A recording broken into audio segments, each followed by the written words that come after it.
বললেন যে ঠিক আছে। এখন আমির সাহেবরে বলছে, আমির সাহেব আমরা এই তবলিগি সফরে ফাজাইলে আমার তবলিগি নিসাব পড়বো না, ও না পড়লি তো কোনো সগিরে কবিরে নাই, তবে কোরআন শরীফ শুদ্ধ করে না পড়লে নামাজ হয় না, আমরা কোরআন শরীফ শুদ্ধ করে পড়া শিখে। আমির সাহেব কয় যে কোনো মতেও সম্ভব না। কেন? এটা তবলিগির উসুল না, তবলিগে এসে কোরআন শরীফ শিক্ষা করা এটা মুরব্বীদের আমল না। আমি বললাম যেই তবলিগে কোরআন শরীফ শিক্ষা করাকে বাধা দেয় ওই তবলিগের কপালে ঝাঁটা মারি। কতক্ষণ কোরআন শরীফ শিখবো না, তবলিগে এসে পাই কি তা কি কিছু শিখবো? সুযোগ পাইছি কোরআন শরীফ পড়া শেখাবো। কিশোরগঞ্জের পাকুন্দিয়া থানা আমরা যখন সিদ্ধান্ত নিয়েছি শিখাবো, আমির সাহেব মহল্লায় ঢুকে পুরন তবলিগের সাথীদের সাথে আলাপ করিয়া বাধা দেওয়ার জন্য চলে এসে কয় হুজুর নতুন পদ্ধতি আবিষ্কার করবেন না, মুরব্বীরা যা করে গেছে তাই করেন। আমি বললাম যে তো বড় বেকায়দায় পড়ে গেলাম। আমি বললাম যে তবলিগে আসছি চিল্লা বলে কোরআন শরীফ পড়া শিখাবো, আমি 1 লক্ষ টাকা নিয়ে এসেছি নিজের সাথে করে, এই সাথীদেরকে আমি রান্নাবান্না করে খাওয়াবো, তোমাদের কাছে নুসরতি খাবার খাতি আমি আসি নেই, তাবু কিনবো, ফাঁকা জায়গা তাবুটা নাই, এগে আমি কোরআন শরীফ পড়া না শিখে বাড়ি নেব না। কাকরাইল দিলাম ফোন মৌলানা আমির হোসেনের কাছে, ভাইজান তবলিগে এসে বলে কোরআন শরীফ পড়া শেয়া যাবে না, আমির সাহেব কয় কি রে? আমির সাহেব কয় ওসুর আরে কাকরাইল ফাটাই দেন, দরকার নাই অলরেডি, শিখান আপনি শিখান, মিথ্যাবাদী হবে না। আমরা 3 হুজুর ওই বাকি কয়েকজনে ভাগ করে নিয়ে 5 জন বুড়ো আর 12 জন যুবক, যুবকদের ব্রেন থাকে তরুতাজা, ওরা college student high school student, brain ভালো আছে, ওদেরকে মাত্র 3 দিনই কোরআন শরীফ পড়া শিখাই ফেলাইছি। 38 দিন সাথে রাইখা 8 পারা করে সবক পড়াইয়া বাড়ি আনছি। আর ওই বুড়ো কয়টাতে একেবারে শূন্য আঠালি মাটির মতো হয়ে গেছে, তো ওর মধ্যে ডোয়ে না কিছু, তবুও অক্ষর শিখাইয়া জের জবর ফের জজম তাজবিদ শিখে ফেলাইছি। আর একটা চিল্লে থাকতে পারলে এই 5 জন কোরআন শরীফ পড়া শিখে আনতে পারতাম। এর নাম হলো আলেমদের তবলিগ। কতক্ষণ?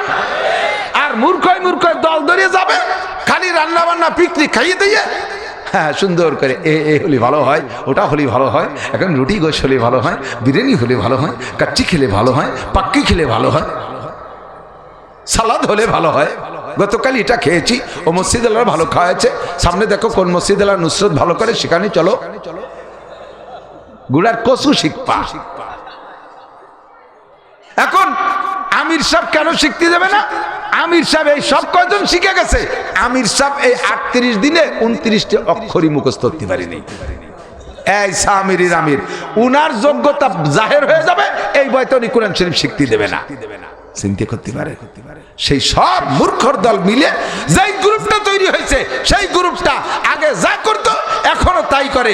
জামাল গর্দার জিবিল্লাত না গর্দার, পাহাড় সরে যেতে পারে বিশ্বাস করা যায়, চরিত্র পরিবর্তন হয়েছে কথা মেনে নেওয়া বড় কঠিন।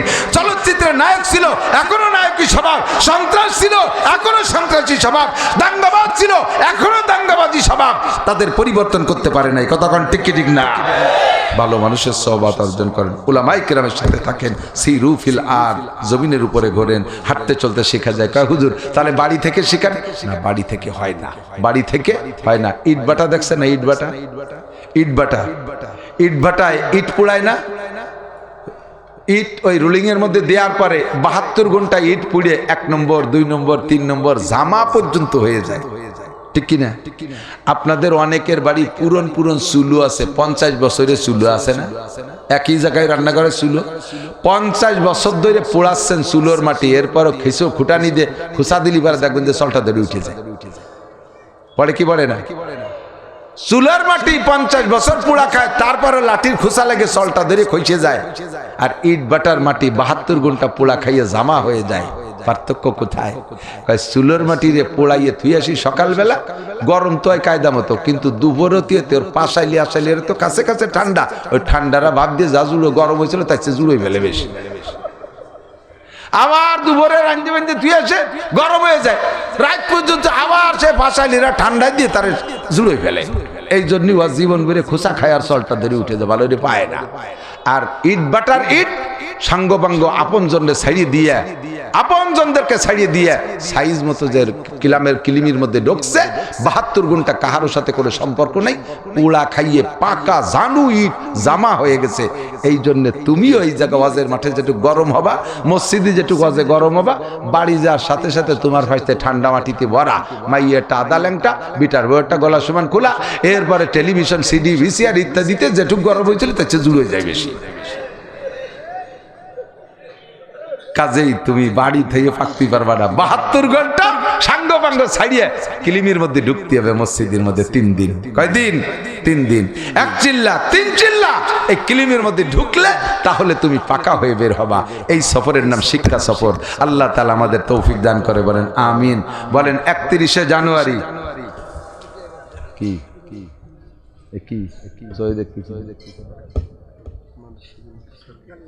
এক মাঠে অত চার্জ দিলি মাটি নষ্ট হয়ে গেছে। ওই যে দেখছি এখানে টাকা বলছে সব গোছানো হয়ে গেছে, 1 টাকাও দেবেন না, বসেন অজবে। এই যে আর একখান শুরু হয়েছে, এ কি আমি তো দেখতেছি পুরুষের নামাজ আর মহিলা, আমি তো আর পারতেছি না। রাত বেজে গেছে 12টা। কালকে কি বাজি না, আমার কাছে ঘড়ি আছে না, ঘড়ি আমার কাছে 3 দিয়ে 2 মোবাইল একটা হাত ঘড়ি, 3 ঘড়িতে 3 বার 36টা বেজে গেছে আমার দিকে। আল্লাহ আগামীকাল যাইয়ে মিরপুর একটা মাহফিল, আবার গাজীপুরের মাহফিল, মাঝখানে গাজীপুর চৌরাস্তা, বিশাল জ্যাম, বয়তে পরান কাঁপতিছে। আবার যেটা তো ঘুমাতে হবে, শরীর দেখতেছেন না, শেষ দুর্বল। এরপরও যে কথাটা জিজ্ঞেস করছে, একজন মানুষ যদি যারা ইসরায়েল আর নেতানিয়াহু আর নরেন্দ্র মোদির দলে, তারা আস্তে আস্তে চলে যান, আমরা দেবো যে এই কয়জন মোদির দলে।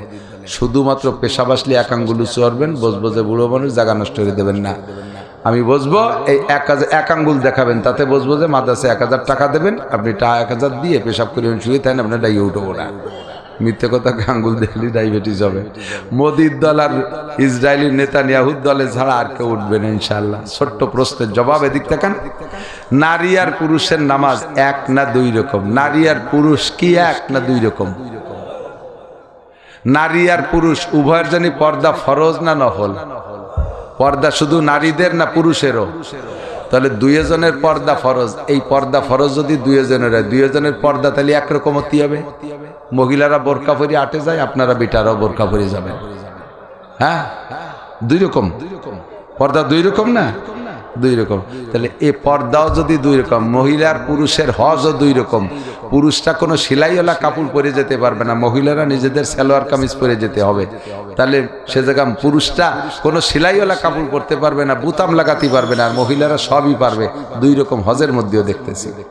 রোজার মধ্যেও 2 রকম। মহিলারা 55 বছর বয়স পর্যন্ত যদি নিয়মতান্ত্রিক মাসিক হয়, তাহলে কোনো মহিলা রমজান মাসে 30 রোজা পুরোতে পারবে না। মাসিকে একটা ডিস্টার্ব করে 3-5 দিন 7 দিন নষ্ট করে দেবে। পুরুষের কি মাসিক হবে রমজানে কোনোদিনও? তাহলে রোজার মধ্যেও 2 ভাগ। কথা কন না কে? এইরকম করে সব জায়গা আল্লাহ তাআলা 2 ভাগ করে দিয়েছে। কয় যে হাদিস বলে সল্লু কামা রাআইতুমুনি উসাল্লি, হুজুরের হাদিস, আমাকে যেমন নামাজ পড়তে দেখো তোমরা সবাই ওইরকম নামাজ পড়ো। এই গেল দলিল দেয় উনরা যারা বলে নারী আর পুরুষের নামাজ একই রকম। তাহলে এই সিস্টেমে নবী পুরুষ ছিলেন, হুজুরের নামাজের মতো সবাই নামাজ, নারী আর পুরুষের সবাই নামাজ। যদি তাই হয় তাহলে হুজুর পুরুষ হয়ে মসজিদে ইমামতি করছেন, আপনার বউডাওরে তো ইমামতি করেন হবে। বউরেতে ইমামতি করতে গেলে ও বউ থাকবে, মুসল্লি যার যেটা চলে সে যে আক্রমণ করবে না। আপনার বউ রসুল বয়ান করতেন, আপনার বউরি দেওয়াজ করান। শরিয়াতের ভাগ নামাজকে আলাদা আলাদা করে দিয়েছেন। আয়েশা ফাতেমাদেরকে নবী নামাজ শিখাই দিয়ে বলছেন, এই নামাজ মহিলাদেরকে শিখাই দাও আর তাদেরকে বলো এইটাই রসুলের নামাজ। নারীদেরকে হুজুরের ঘরের মহিলাদেরকে নামাজ শিখাই দিয়ে বলেছেন, এইটা তোমরা মহিলাদেরকে নামাজ শিখাও আর বলে এইটাই রসুলের নামাজ। আর পুরুষদেরকে হুজুর নিজে শিখাই দিয়ে বলেন, এইটাই আমার নামাজ, সল্লু কামা রাআইতুমুনি উসাল্লি। এখন যদি না বুঝতে পারে তার কি হবে? বুঝাই দেয় একটা, বোঝে আর একটা। হাঁটুতি গাই লাগছে খাইটির সাথে, খাইটির সাথে হাঁটুতে গাই লেগে ফুলিয়ে ব্যথা হয়ে গেছে, ডাক্তারের কাছে গেছে। ডাক্তার কইছে যে খানিক মলম দিয়ে কইছে যে জায়গা গাই লাগছে ওই জায়গা মালিশ করো। 2-3 দিন মালিশ করে এসে কয় ব্যথাও শারীরের হাত ছুলিয়ে গেছে। ডাক্তার কয় শয়তান, ওই তেল তেলে মলম মাহালিবার হাত ছুলে তুই মালিশ করছিস কোন জায়গায়? কয় যে খাইটিয়ে তো আমি তেল তেলিয়ে ফেলাইছি। মানে যে জায়গা গাই লাগছে, যে জায়গা মানে খাইটিয়ে তো এক জায়গা লাগছে, সে খাইটিয়ে সেই জায়গা মালিশ করছে। জীবনে হাঁটু ব্যথা সারবে? যে আরে যা বুঝাই যে তা না বুঝে যে বসে আর এক জায়গা। আল্লাহ হেফাজত করুক।